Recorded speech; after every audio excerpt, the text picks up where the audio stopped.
magnifié soit notre Dieu. Au nom de Jésus-Christ. Nous allons nous lever.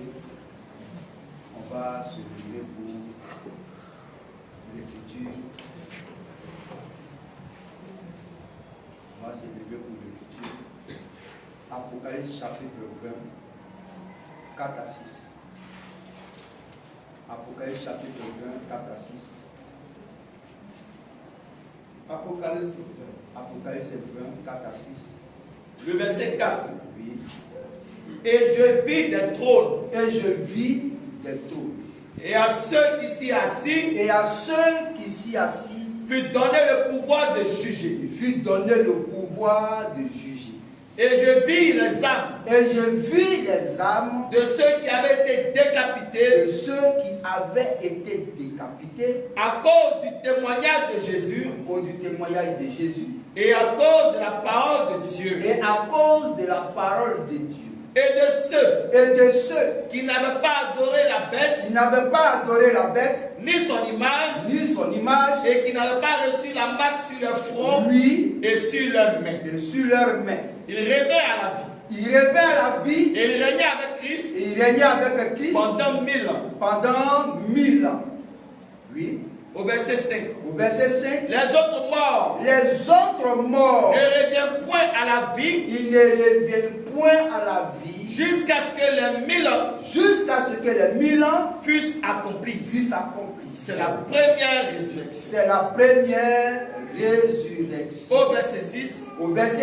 Heureux. Oui. Et saints. Ceux qui ont part. À la première résurrection. La seconde mort. N'a point de pouvoir sur eux. Mais ils seront sacrificateurs de Dieu. Et de Christ. Et ils régneront avec lui pendant 1000 ans. Amen. La prière. Notre Dieu, notre Sauveur et notre Seigneur, nous te rendons tout l'honneur. La gloire, tu le mérites. Au nom de Jésus-Christ. C'est en Jésus-Christ seul que tu t'es révélé. Tu ne t'es pas révélé dans aucune religion, mais seul dans le Fils, tu t'es révélé pour le salut de l'humanité. Mais principalement de tous les croyants. Merci ce matin de nous avoir fait grâce en ce que nous nous tenons dans cette salle pour le culte d'adoration en esprit et en vérité. C'est ça. Et notre sujet de ce jour, c'est la première résurrection et ceux qui ont part à cette résurrection. Nous sommes heureux de savoir ce que c'est la première résurrection et ce qu'on parle à la première résurrection. Donne-nous encore, Père, la direction par ton esprit pour que nous puissions donner les choses qui viennent de toi concernant cette écriture. Merci Seigneur. Au nom de Jésus-Christ que nous te prions. Amen. Donc veuillez vous asseoir. C'est vrai que nous avons pris du temps, on a pris du temps. Mais le Seigneur fait toutes choses bonnes. Et nous sommes heureux. C'est juste. Et on vient de lire un texte qu'on a lu plusieurs fois durant les dimanches passés. Mais aujourd'hui, on va dire un peu certaines choses qui se trouvent dans l'Écriture. Et au verset 6 particulièrement, revenons au verset 6 particulièrement, le verset 6 d'Apocalypse chapitre 20. Heureux et saints ceux qui ont part à la première résurrection. Oui. La seconde mort n'a point de pouvoir sur eux. Mais ils seront sacrificateurs de Dieu. Et de Christ. Et ils régneront avec lui.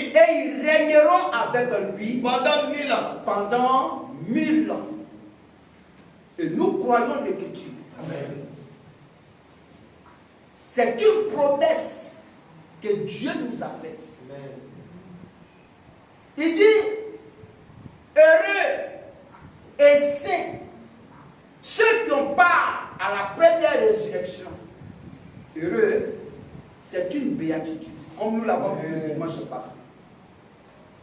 être heureux, tel que l'Écriture dit, c'est une béatitude, un bonheur parfait. De prendre part à la première résurrection. Et il dit, la seconde mort n'a point de pouvoir sur eux. Et qu'est-ce qu'on a vu? On a vu que la seconde mort, c'est la mort de l'âme. La première mort, elle intervient lorsque l'âme de la personne, d'un homme, d'une personne, du chrétien, quitte son corps. Ça, c'est la première mort. Et c'est ce que nous constatons partout. Quand on annonce le décès de quelqu'un, ça, c'est la première mort. La mort du corps. Le corps est inerte. C'est fini. Plus de circulation, ni rien. C'est ce qu'on appelle la première mort. On vient de déclarer qu'aujourd'hui, tel homme est décédé, ou tel homme est décédé, ou telle femme est décédée. Ça, c'est la première mort. Et cette mort-là, c'est le fait que ton âme quitte ton corps. Et le corps qui reste là, il accomplit Genèse 3, 19. Tu es poussière et tu retourneras dans la poussière. Amen. Ça, c'est la première mort. Amen. Maintenant, la seconde mort, c'est l'âme qui a quitté ton corps. C'est lui sa mort dont il s'agit. Ça veut dire que dans cette âme-là, le souffle de l'esprit qui se trouve dans l'âme est retiré. On dit la mort de l'âme. Amen. Et cette mort-là, quand elle a lieu, c'est terminé. Il n'y a plus de vie. Tu n'es plus rien, c'est terminé. C'est cette mort-là dont Ézéchiel parle. Dans Ézéchiel 18, 4.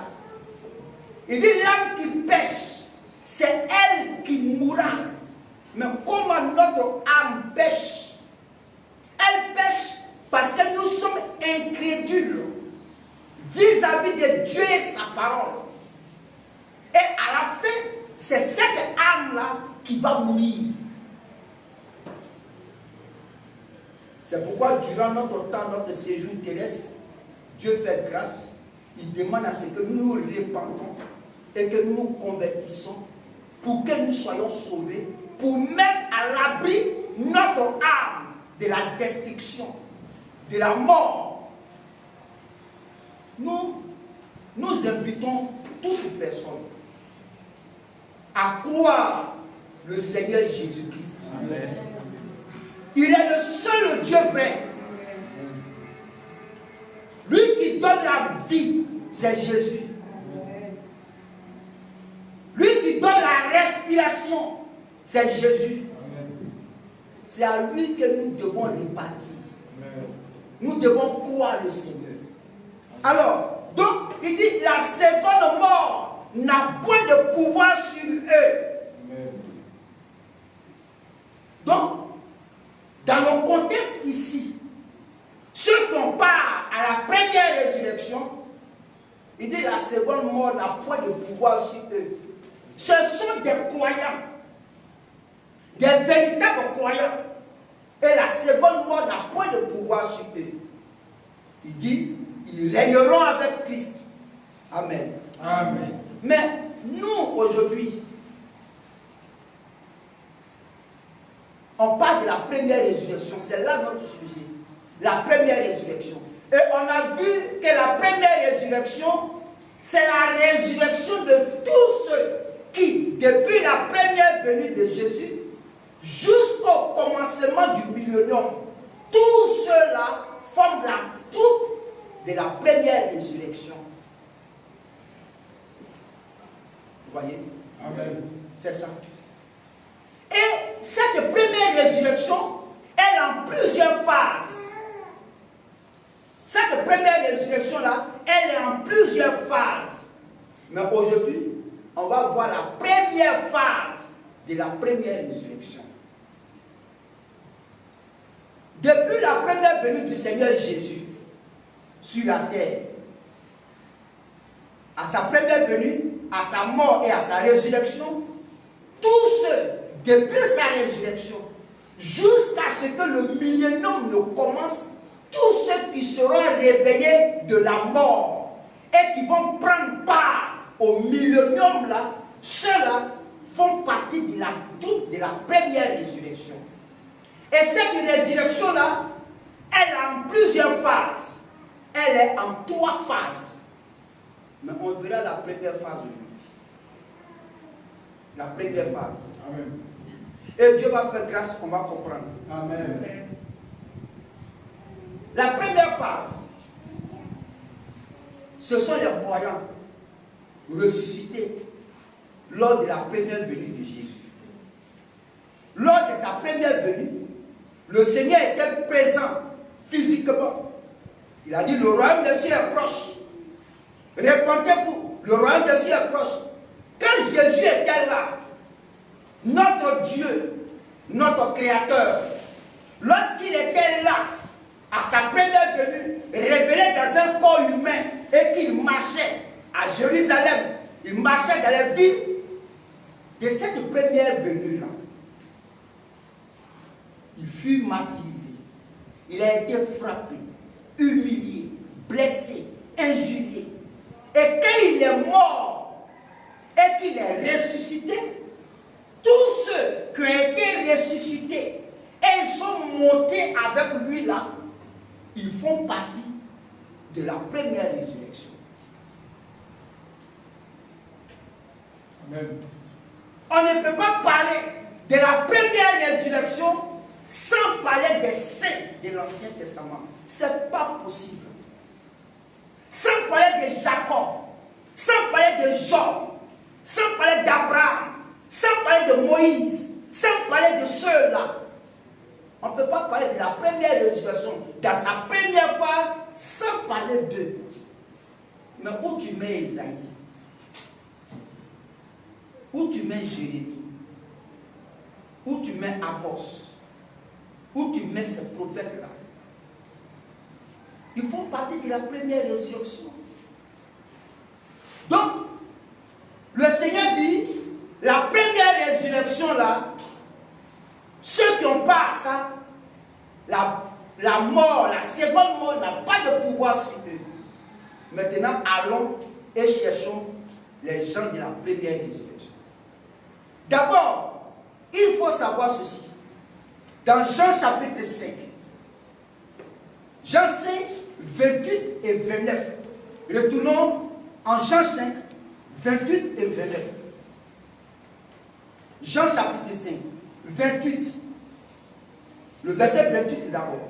Ne vous étonnez pas de cela. Ne vous étonnez pas de cela. Car l'heure vient. Car l'heure vient. Où tous ceux qui sont dans les sépulcres. Où tous ceux qui sont dans les sépulcres entendront sa voix. Entendront sa voix. Et en sortiront. Amen.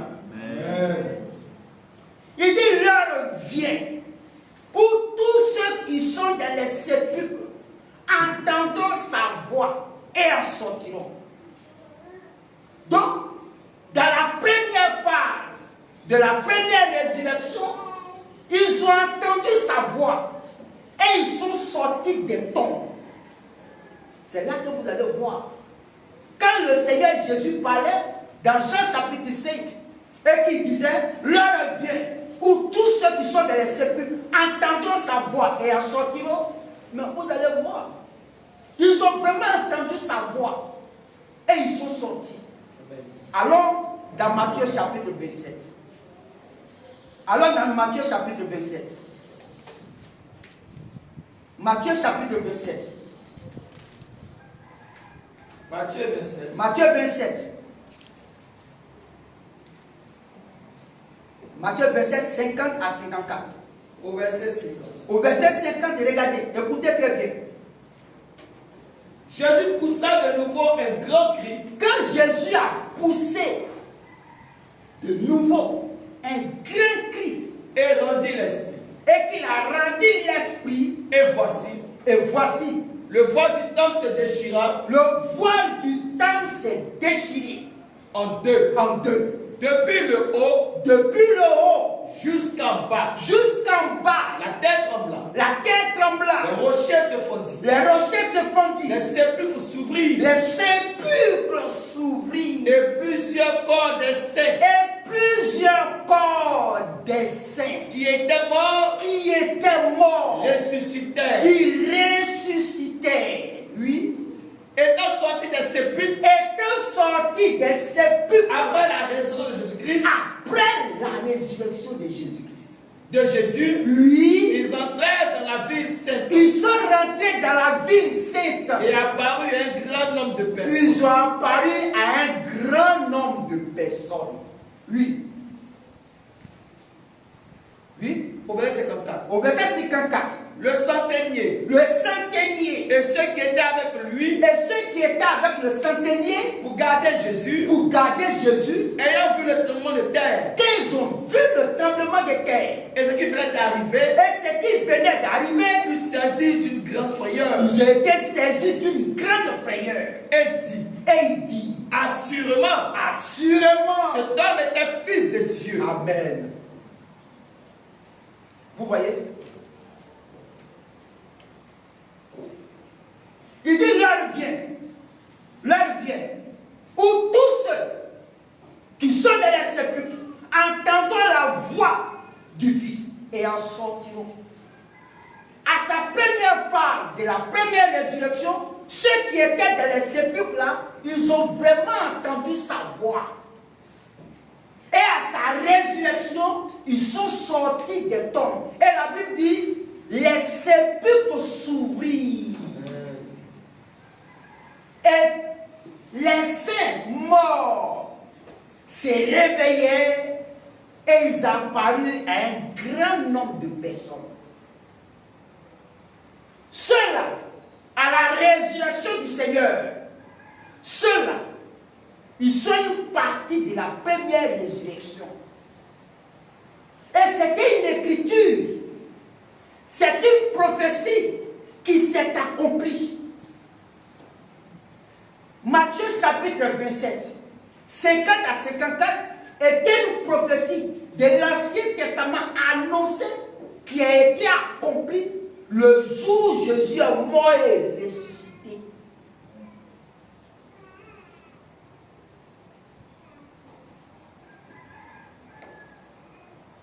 Mais retournons à cette prophétie pour voir l'accomplissement de la première partie de la première résurrection. On va aller à ce que Job disait d'abord. Dans Job 14, 7 à 14. Allons à Job 14, 7 à 14 d'abord. Retournons là-bas d'abord. Job 14, 7 à 14.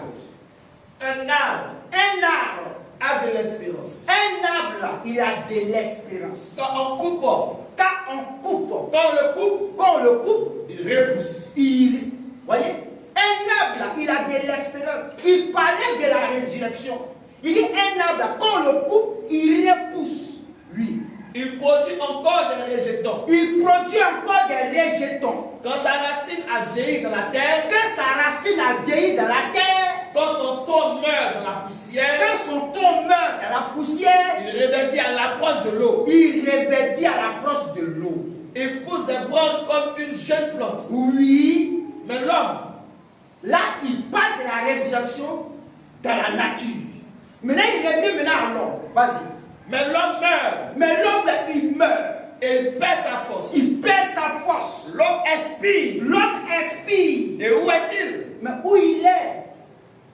Vas-y. Les eaux des lacs s'évanouissent. Les eaux des lacs s'évanouissent. Les fleuves tarissent. Les fleuves tarissent. Et se dessèchent. Et se dessèchent. Ainsi l'homme se couche. Ainsi l'homme là, il se couche. Et ne se relèvera plus. Il ne se réveillera plus. Il ne se relèvera plus. Lui. Il ne se réveillera pas tant que les cieux subsisteront. Lui. Et il ne sortira pas de son sommeil. Lui. Oh. Si tu voulais me cacher dans le séjour des morts. Si tu voulais me cacher dans le séjour des morts. Me tenir à couvert. Oui. Jusqu'à ce que ta colère fût passée. Oui. Et me fixer un terme. Et me fixer un terme. auquel tu te souviendras de moi. Oui. Si l'homme, une fois mort, pouvait revivre, j'aurais de l'espoir, oui, tout le temps de mes souffrances. Amen. Si l'homme, une fois mort, pouvait revivre, il parlait de la résurrection de l'homme. Il parlait de la résurrection. Il se pose la question, mais si l'homme, une fois mort, pouvait revivre, alors lui, il aura de l'espoir. Mais Dieu l'a répondu. Dieu a répondu à Job pour dire tes inquiétudes. C'est à quoi tu penses. Si les arbres qu'on coupe revivent, mais l'homme aussi revivra. L'homme aussi va revivre. Et dans Job 19 maintenant, 25 à 27. Job 19, 25 à 27. Mais, je sais. Voilà maintenant. Dans Job 14, il se pose la question. L'homme, une fois mort, s'il pouvait revivre, lui, Job, il aura de l'espoir. Mais au chapitre 19, il dit maintenant, je sais. Que mon Rédempteur est vivant. Je sais que mon Rédempteur est vivant. Et qui se lèvera. Le dernier sur la terre. Le dernier sur la terre. Oui. Quand ma peau sera détruite. Même quand ma peau sera détruite. Sur la terre. Sur la terre. Quand ma peau sera détruite. Quand ma peau sera détruite. Il se lèvera. Il se lèvera. Quand je n'aurai plus de chair. Quand je n'aurai plus de chair. Je verrai Dieu. Je verrai Dieu. Je le verrai. Je le verrai. Et il me sera favorable. Et il me sera favorable. Mes yeux le verront. Mes yeux le verront. Et non ceux d'un autre. Oui. Mon âme languit d'attente. Mon âme languit d'attente. Au-dedans de moi. Amen. Il confirme qu'il sera ressuscité. Dieu lui dit ça. Tu seras ressuscité. Si les arbres, les plantes meurent et repoussent, toi, l'homme, tu ressusciteras. Donc, Job a prédit la résurrection. Il a parlé de la résurrection. Il a parlé pour eux. Il dit, nous allons revivre. Nous allons sortir. Parce que je sais que mon Rédempteur est vivant. Et qui est son Rédempteur? Jésus est son Rédempteur. Amen. Dieu, à travers Job, parlait ainsi. Dit que ton Rédempteur est vivant. C'est lui qui viendra, ton Rédempteur, pour te faire sortir du séjour des morts. Pour que tu puisses revivre. Oui, amen. Ton Rédempteur est vraiment vivant. Il dit, je sais. Mais qui lui a dit qu'il sait? Il dit, je sais. Dieu lui a dit ça. Amen. Les questions, les attentes qui sont en toi, espère. Parce que ton Rédempteur là, il n'est pas mort, il est vivant. Amen. À cause de ton Rédempteur, ce que tu te poses comme question dans ton cœur, il le réalisera. Amen.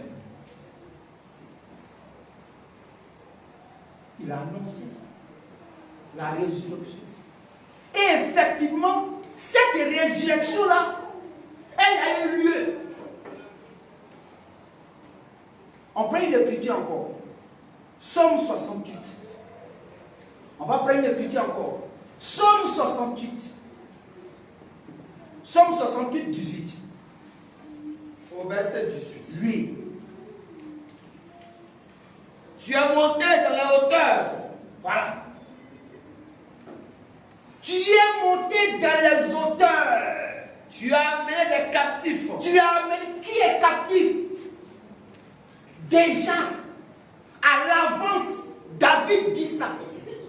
David voit le Seigneur. Il dit, mais tu es monté dans les hauteurs.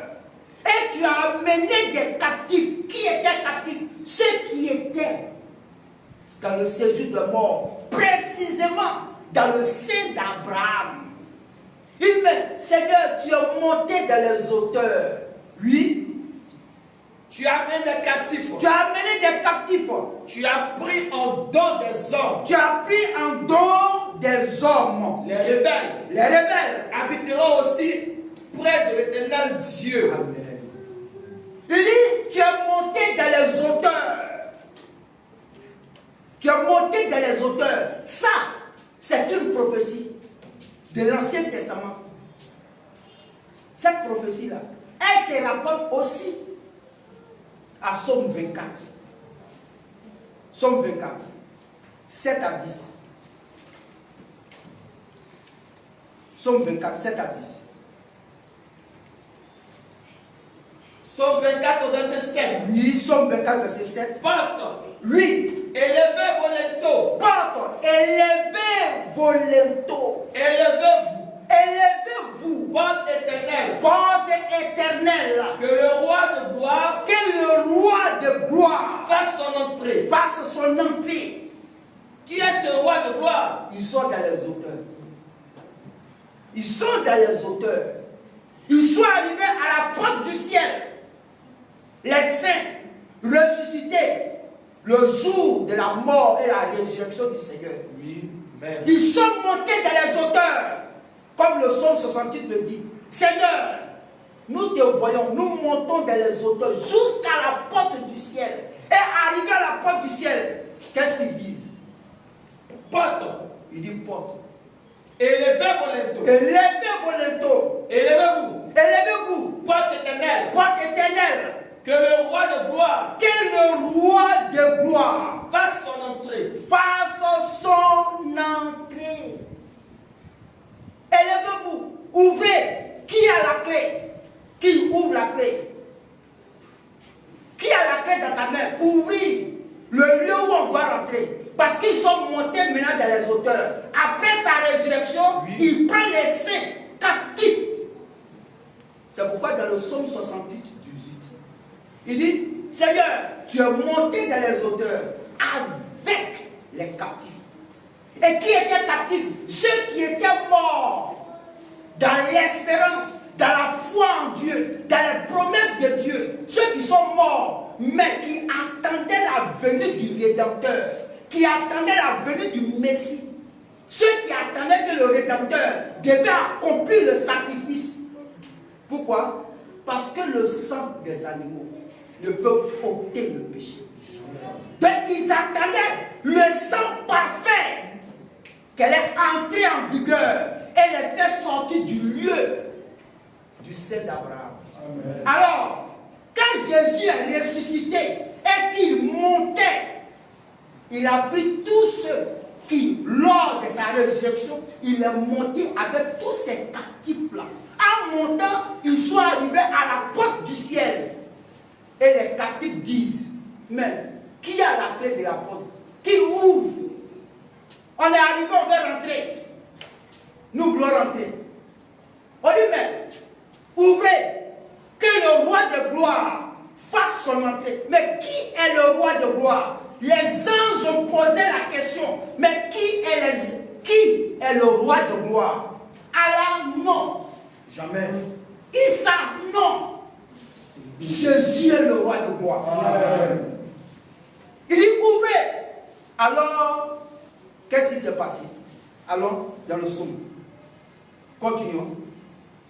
Psaume 24, 8, au verset 8. Oui, vas-y. Qui est ce roi de gloire? Il dit maintenant, il pose la question, il dit, mais qui est ce roi de gloire? L'Éternel fort et puissant. Il dit, l'Éternel fort et puissant.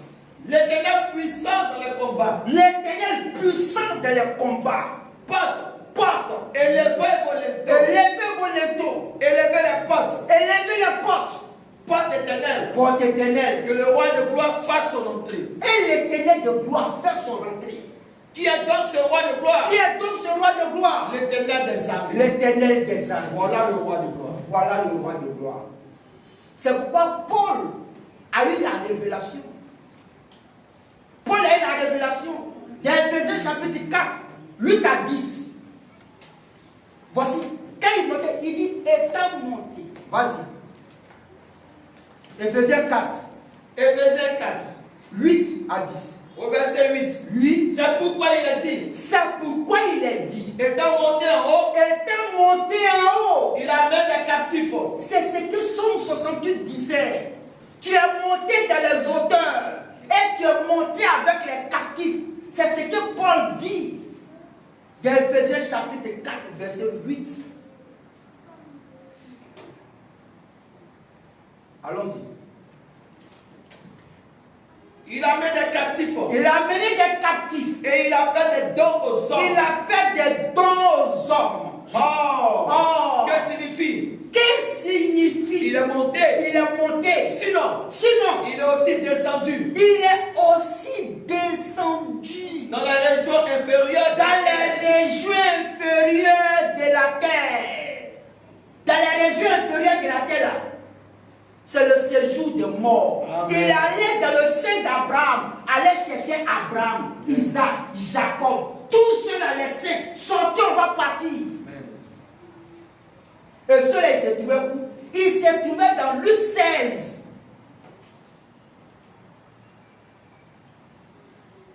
Dans Luc 16, 19 à 31, le riche et le pauvre Lazare. Tous ceux qui, avant l'expiation, avant la mort de l'agneau de Dieu, avant l'expiation, tous ceux qui mouraient là, ils n'allaient pas au ciel. Ils attendaient d'un lieu appelé le séjour des morts, mais principalement le sein d'Abraham. C'est ceux-là, le Rédempteur devait aller chercher dans les lieux inférieurs de la terre pour monter avec eux. C'est eux, dans Somme 24, ça avait été prédit dans Somme 24, porte éternelle. C'est eux qui disaient porte éternelle. Levez vos lèvres. Moi, Isaac, je suis ici. Moi, Jacob, je suis ici. Moi, Abraham, Moïse, je suis ici. Nous sommes sous le couvert du sang des animaux. Or, le sang des animaux n'a rien amené à la perfection. Rien. Luc 16. Alors on va aller voir encore Luc 16. On va voir quelque chose dans Luc 16. Luc 16, 19 à 31. Allons-y là-bas. Il y avait un homme riche. Il y avait un homme riche. Qui était vêtu de pourpre. Qui était vêtu de pourpre. Et de fin lin. Et de fin lin. Et qui chaque jour. Menait joyeuse et brillante vie. Lui, c'est ça. Un pauvre nommé Lazare. Était couché à sa porte. Il était couché à sa porte. Couvert d'une serre. Et désireux se rassasier des miettes. Lui. Qui tombaient de la table du riche. Lui. Et même les chiens. Venaient encore lécher ses ulcères. Lui. Le pauvre mourut. Et fut porté par les anges. Dans le sein d'Abraham. C'est dans le sein d'Abraham. Ceux qui mouraient avant la mort du Fils, avant la mort de l'agneau, Christ en tant que l'agneau, avant sa mort, tous ceux qui mouraient devaient attendre dans ce lieu jusqu'à ce que le Rédempteur accomplisse ce pourquoi il est venu. Amen. Allons-y.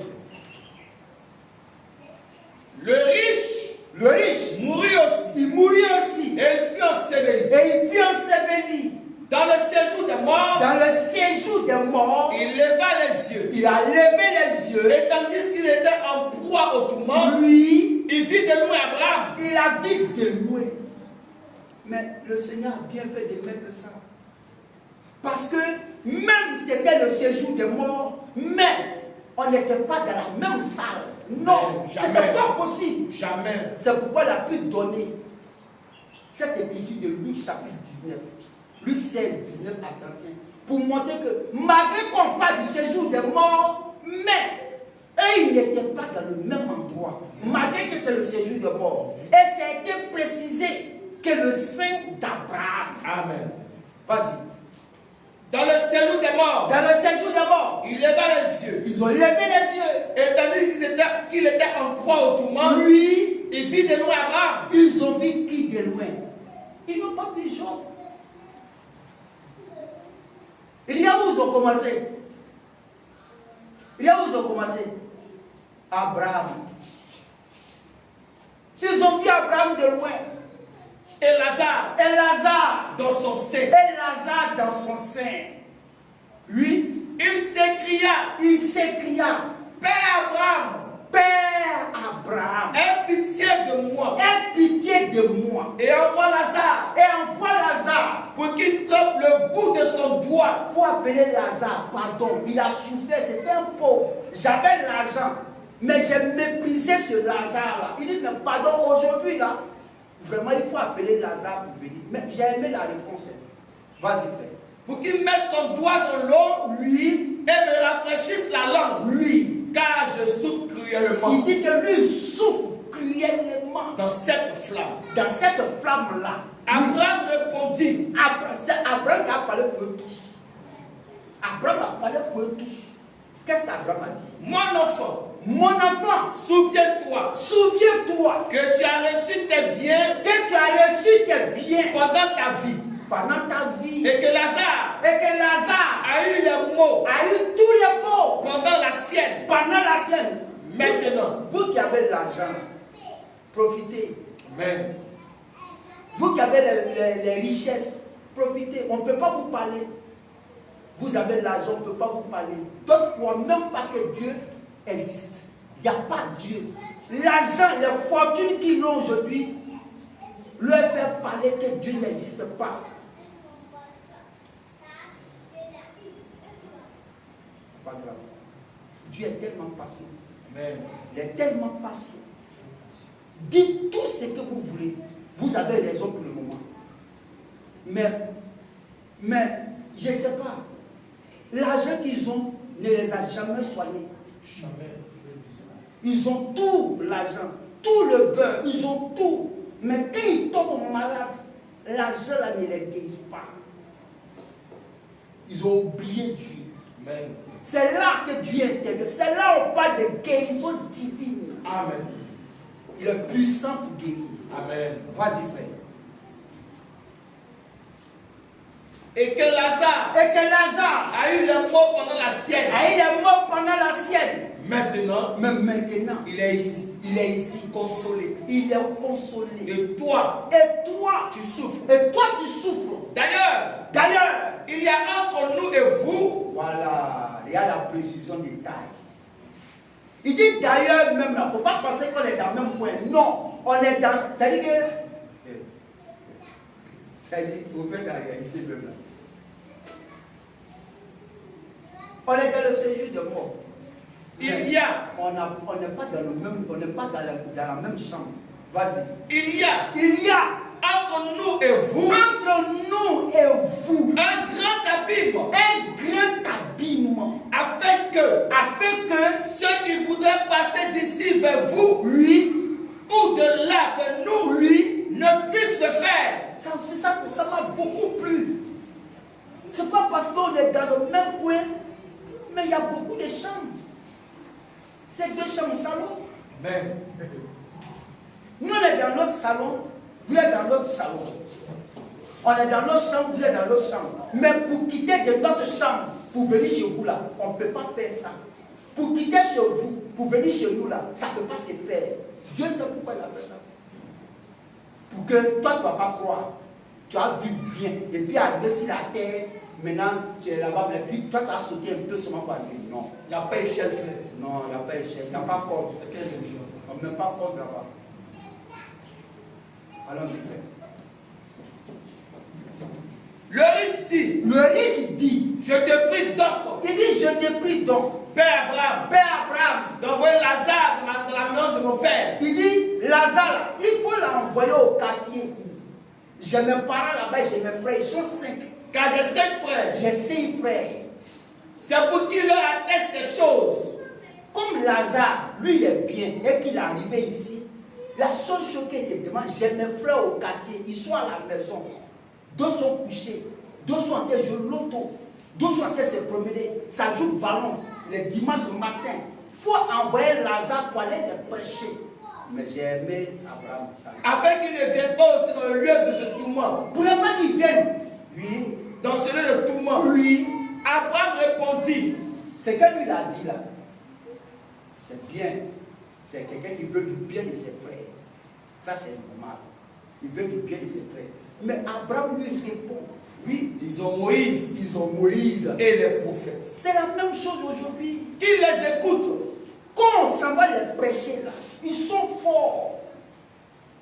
Quand on s'en va les prêcher pour qu'ils soient repentis et qu'ils se convertissent là, quand tu les parles là, leur argent qu'ils ont dans leur poche là, ça bouche leurs oreilles. Quand tu leur parles là, ils ne t'écoutent pas, ils disent, oh mais lui là, est-ce que tu as fini de manger? On demande, mais est-ce que toi tu as fini de manger d'abord? On dit, oh, tu vois, je comprends. Quand vous n'arrivez pas à manger, vous parlez de Jésus.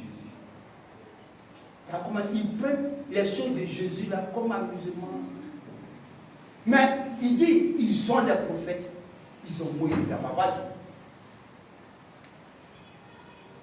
Abraham leur répondit, ils ont Moïse et les prophètes. Ils ont Moïse et les prophètes. Qui les écoutent. Ils ont qu'à les écouter. Et il dit, non, non. Père Abraham. Mais si quelqu'un des morts, là, va vers eux, ils se repentiront. Ils vont se repentir. Parce que la personne est morte, il va leur dire que moi, vous savez au quartier ici que moi ici déjà décédé. Vous êtes au courant de ça. Vous avez ici les venus. C'est que vous ici parti là, c'est qu'il a vu la part de leur foyer. Vous n'êtes pas parti là-bas. Mais j'ai aimé sa réponse.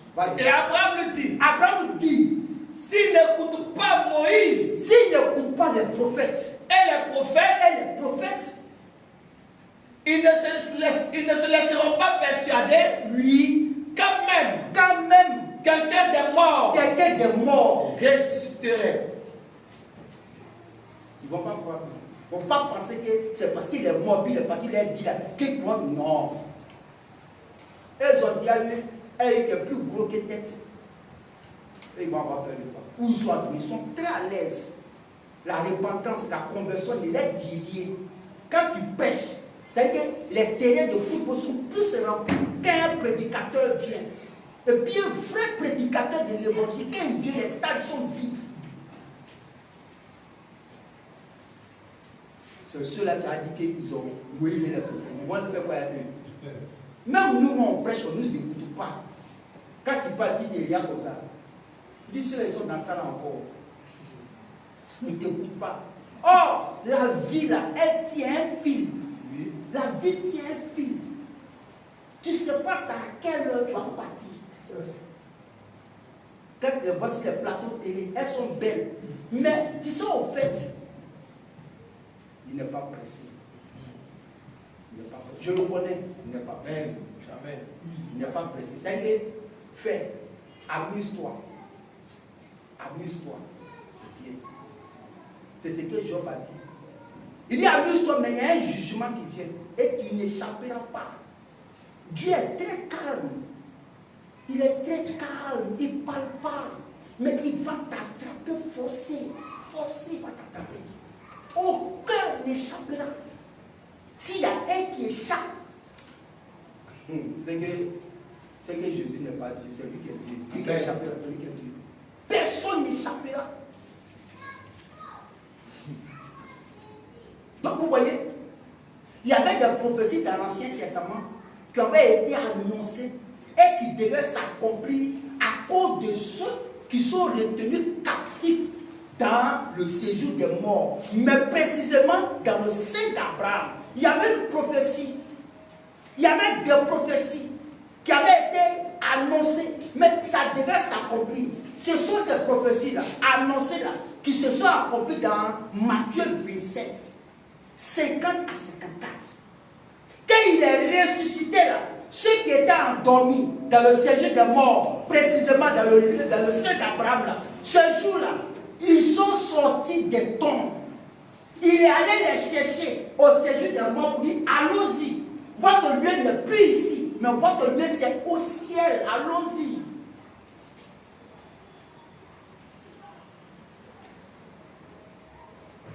Il est parti les amis. Ils sont morts, ils sont partis. Ils sont gardés. Ils sont gardés dans le lieu béni de Dieu. Ils sont gardés. Ils forment la troupe de la première résurrection. Une partie de la première résurrection. Tous ceux qui, depuis la résurrection de Jésus, et que Jésus a pris avec lui, et qui sont montés pour aller au ciel, là, dans la première résurrection, là, eux, ils sont une partie. Or, la première résurrection, elle a plusieurs phases. Vous comprenez? Amen. On va voir une étude. Acte chapitre 1. Acte chapitre 1. Acte 1. Acte 1. Acte chapitre 1, 9. Au verset 9. Oui. Après avoir dit cela, il fut enlevé pendant qu'il le regardait. Les gens regardaient Jésus. Quand il montait, les gens regardaient Jésus en télépathie. Vas-y. Il fut enlevé pendant qu'il le regardait. Il le regardait. Et une nuée le déroba à leurs yeux. Et comme ils avaient les regards fixés vers le ciel,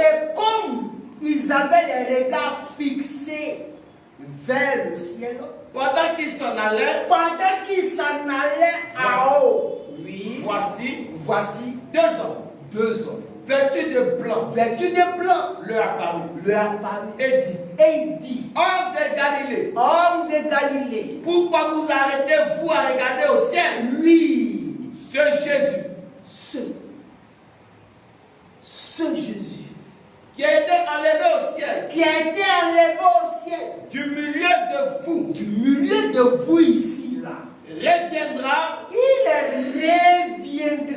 de la même manière que vous l'avez vu allant au ciel. Donc quand il partait, il est parti avec eux. Mais de la même manière, lui il est parti avec eux là. La même manière là, il revient comme ça. Amen. Et c'est ce qui fait notre joie. Amen. Et quand il revenait comme ça, la deuxième partie de la première résurrection va avoir lieu. La deuxième partie de la première résurrection, à son retour, elle va avoir aussi lieu. Mais pour l'instant, on parle de la première résurrection, la première phase.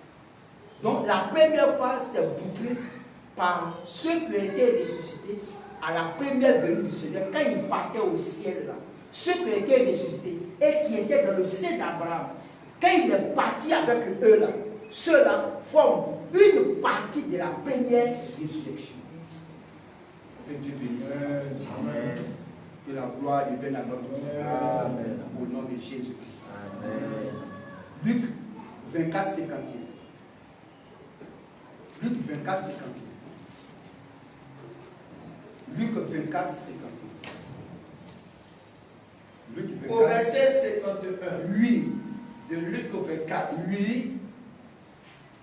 Pendant qu'il les bénissait, il se sépara d'eux. Et fut enlevé au ciel. Amen. Amen. Que Dieu bénisse sa parole. Amen. Au nom de Jésus-Christ. Amen. Nous avons terminé la première partie. Et le dimanche encore, on va entamer encore la deuxième partie de la première résurrection. À lui soit la gloire au nom de Jésus-Christ. Nous avons terminé.